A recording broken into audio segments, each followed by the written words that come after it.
I don't know if I can think of three, but I'll give it a shot. I think number one's hiring A players. We actually started the company overhired. We spent more money than most companies would, I think, on hiring great ops people, great CFO, great marketing and sales folks. We felt like it was important to hire as great of people as we could early on, and I think that was important. I think picking good investors was very important when we finally needed money to grow the company. We spent a lot of time and effort picking out investors that not only could bring us money and could bring us bring us experience, bring us customers, things that we couldn't do on our own. I think that was important.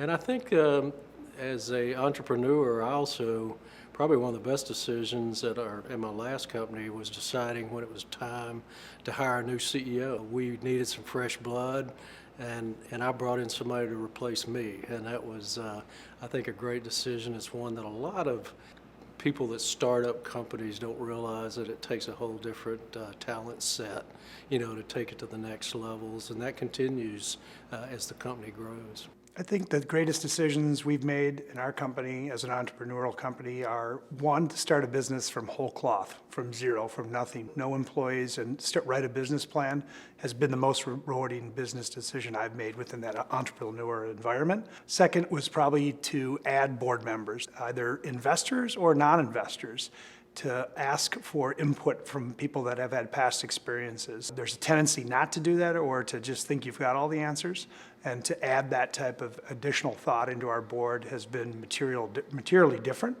And I think the last thing I would probably say, I in fact have a business with my two brothers. So a chance to have a business and found a business and grow a business with family members certainly can have challenging parts to it, but it's probably the best decision I've made in starting this company with my brothers is because of such a strong base in the initial foundation. I think the first one is to hit on the right business plan, to come up with a cure that's really needed out there, as opposed to coming up with a cure for which there's no known disease.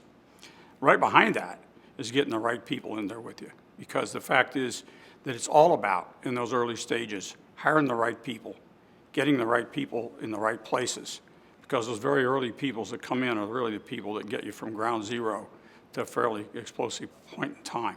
And then beyond that, it's really, once we're up and running and where do we go, what do we do now to fortify the team and get additional players in and build on a team?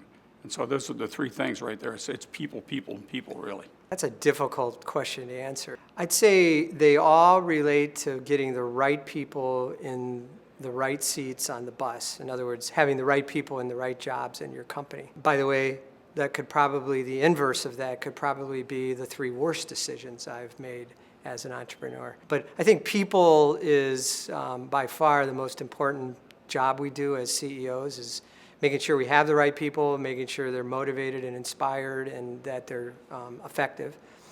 And I think the second thing I would say is knowing when to really push hard and put as we say, the pedal to the metal in terms of driving growth versus when to hold back. That's something I've learned to do in different ways over the years. When you go too fast, that's a problem. You burn through your capital too quickly, and when you go too slow, you miss market opportunities.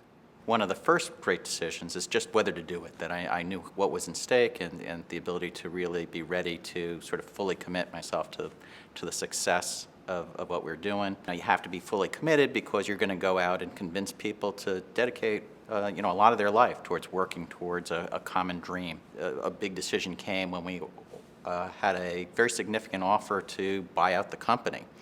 And we had to look, it was a chance to potentially make millions of dollars for ourselves, but we really felt that there was a lot more that we could do by building it even further. When you have a sure thing, that's always a giant decision to say, no, we're really willing to roll the dice, that we believe in what we're doing to that extent. Looking at the market, really decided that to reach the level of success that was our opportunity, that we'd have to look at M&A activities. That in the past I've always grown companies organically, but in this particular ecosystem, M&A was the way to go, and it's actually an area where SSM has been hugely supportive and has been fantastic for us. And so that was another giant decision. It's a little different than what's led to success in the past, but really made sense in our current circumstances.